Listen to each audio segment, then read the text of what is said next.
I discovered that I am not the father of my 14-year-old son, and my wife wants to have a happy family with the biological father. But in court my son speaks up, leaving my wife desperate. This is somewhat of an emergency, so I'll get straight to the point. I'm 40 years old and have been married to my soon-to-be ex-wife, Megan, 38, for nearly 12 years. We have a 14-year-old son together, Johnny, or at least, I believed he was my son all these years. Megan and I met at work, and we had only been dating for a year when she found out she was pregnant. I was a bit skeptical about having a baby so soon in our relationship, but she wanted to move forward with the pregnancy, so I decided to support her, and we moved in together after finding out about the pregnancy. When Johnny was born, it never even crossed my mind to do a paternity test because Megan and I were in love, and by then, I was sure Johnny was my son. I felt very connected to him, and he even looked like me because we both had dark hair and eyes. So, I literally had no reason to suspect anything. However, a few months ago, I discovered that he is not actually my biological son, and Megan had been deceiving me all this time. About 3 months ago, she confessed that she had been having an affair with her high school sweetheart, Nathan, for the past few months, even at the beginning of our relationship. She had an affair with him while we were together and never told me because she later got pregnant. One of the main reasons she and Nathan had to separate after high school was because he wasn't very serious about his life and had decided not to go to college. Back then, he was still living with his parents and hopping from one job to another every few months. She thought she needed stability in her life, so she chose to be with me because I was very career-oriented. She said that by staying with me, she was betting on the right horse. But now, she realized that money wasn't everything and that she was in love with Nathan. So, she wanted to build a life with him. Besides, he had enough time to change, and now he owned his own business, so she really didn't have to worry about money. When she confessed everything to me, she told me she had taken a paternity test and knew from the beginning that Johnny wasn't my son, but she chose to stay silent because I seemed very happy being a father, and she didn't want to ruin our relationship. Speaking about her past, she also made Nathan promise never to mention this affair they had because she didn't want to risk our relationship. For her happiness, he stayed away. However, they reconnected at a high school reunion almost 6 months before she finally told me the truth and rekindled their relationship once more. Since he was well established and still in love with her, and she realized she was still in love with him too, she had to leave. It was a horrible time for me because I had been with this woman for so long, had built a life with her, and yet they were doing this to me as if I meant nothing to her.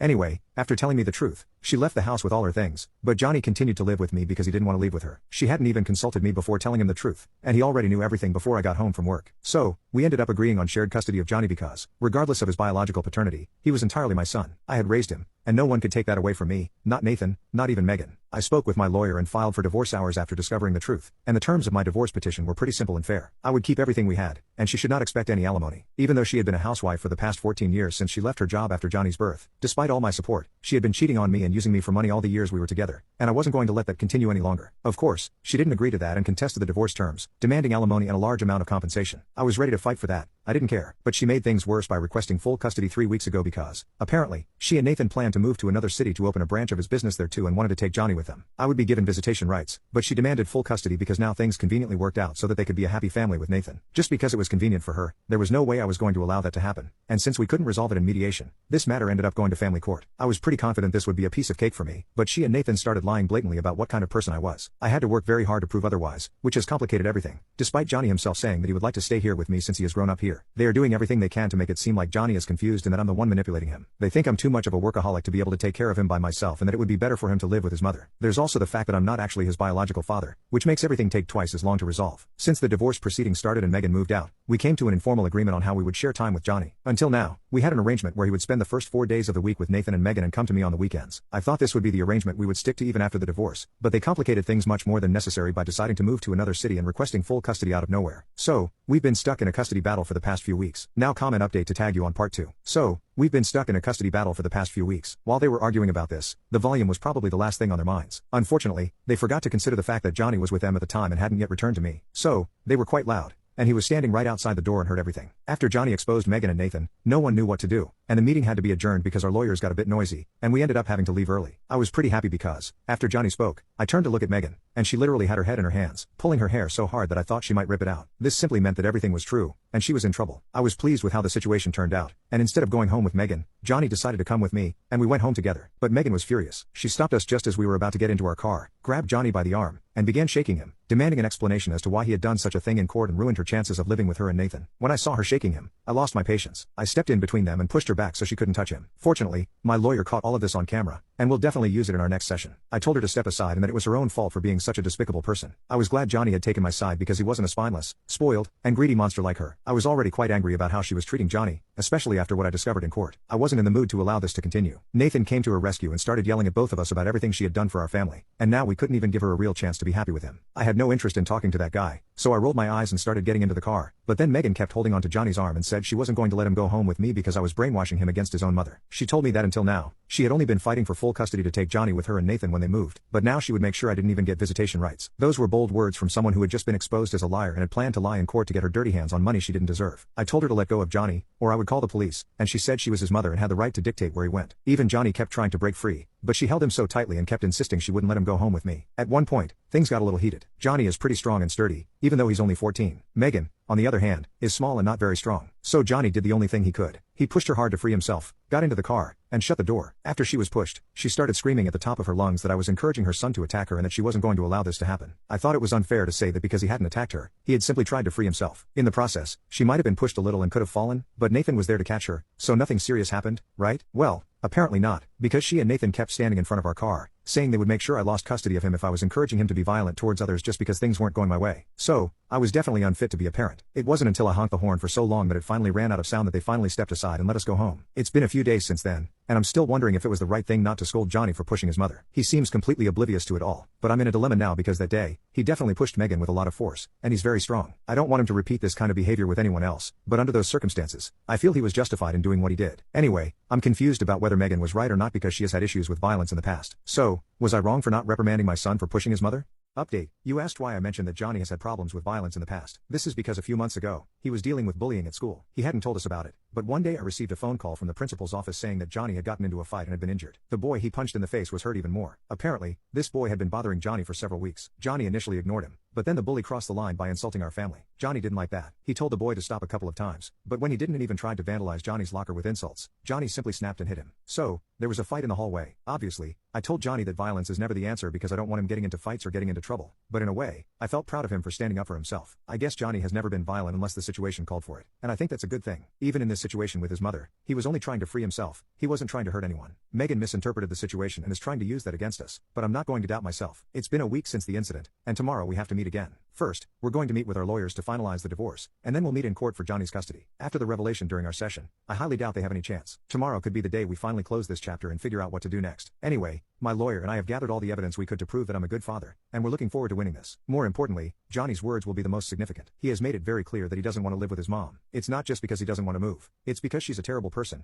just like Nathan. They will never be able to raise him well, and we definitely don't need another person like them. I was talking to Johnny a few hours ago, and he told me he's very nervous because this will be the first time he sees his mother after he pushed her to free himself. He knows she was very upset about it. He confessed to me that he's trying very hard not to worry about what she thinks, but in the end, she's his biological mother. We've spent so many years together as a family that it's hard to accept the truth now. He told me he's really afraid of what will happen if, by some chance, he ends up being handed over to Megan and Nathan. I assured him that won't happen, and that seems to make him feel a bit better, but I can tell the whole situation has affected him. I don't even know how I'm going to deal with the situation if I end up getting custody of him. How do we recover from that? Eventually, his mother will leave town and move in with Nathan. I'm pretty sure that after everything that has happened, she won't be willing to see Johnny again if she doesn't get custody of him. She's just that kind of person. I don't want him to lose his relationship with his mother because I don't want him to resent me in the future. Anyway, we're heading out, and maybe tomorrow won't be the final day of this case, but for my sake and Johnny's, we really hope it will be. Now comment update to tag you on part 3. Something very strange just happened. It's almost 4 a.m., and I was asleep, but about an hour ago, someone rang the doorbell. When I went to open it, there was no one outside, just a brown envelope left at the door. I even checked the security cameras, but the person who left it was dressed completely in black with a hood up, so I couldn't identify them. However, the person was taller than 160 centimeters, so it couldn't have been Megan, and they seemed to be either quite stocky or wearing a very bulky hoodie. Either way, I don't think it was Nathan either, and those are the only two possible options. What I found inside the brown envelope shocked me. It was the results of a paternity test, and surprisingly, they were positive. The results were from the same lab where we took the test a few months ago, when Megan told me that Johnny wasn't biologically my son. She had shown me results that said Johnny and I weren't compatible. I took the test 3 times just to be sure she was telling the truth, and all 3 times, the results were the same. I had finally accepted the truth, but the results I just received say that Johnny and I are compatible, so now I'm very confused. I don't know which results are false and which are real. To be honest, it was really hard for me to believe that Johnny wasn't my son because we look so much alike, and I never felt like he wasn't mine. Whoever sent me these results is trying to confuse me a day before we meet to decide custody. Or maybe there's something I've overlooked all this time. Maybe Megan and Nathan committed paternity fraud or something like that. I just called the lab,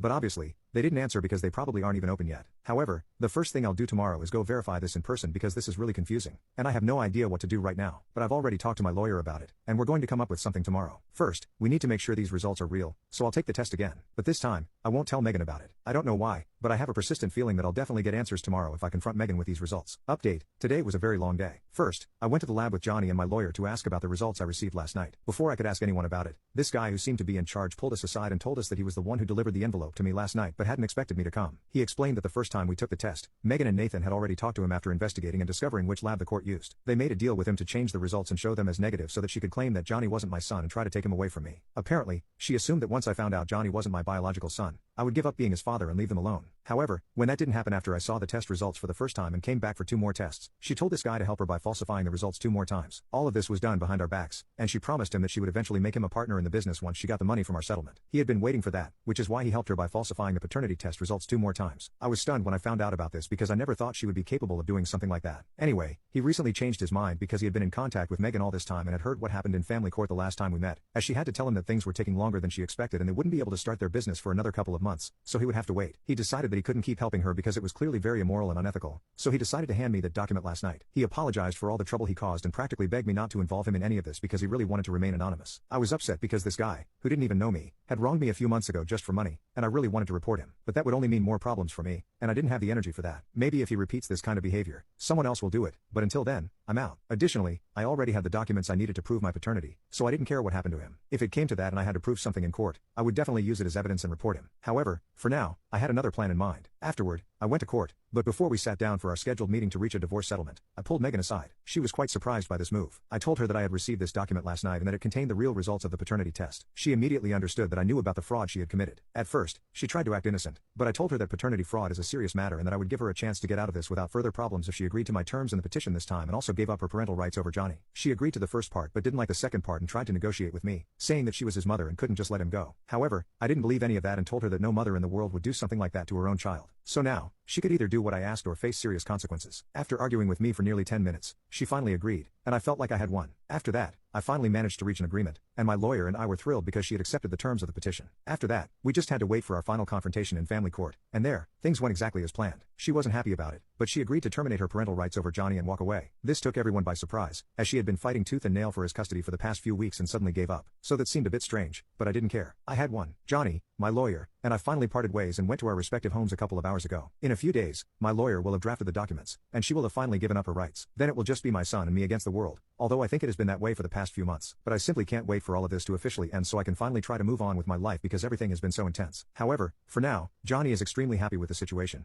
and so am I, so we're just trying to make the most of it.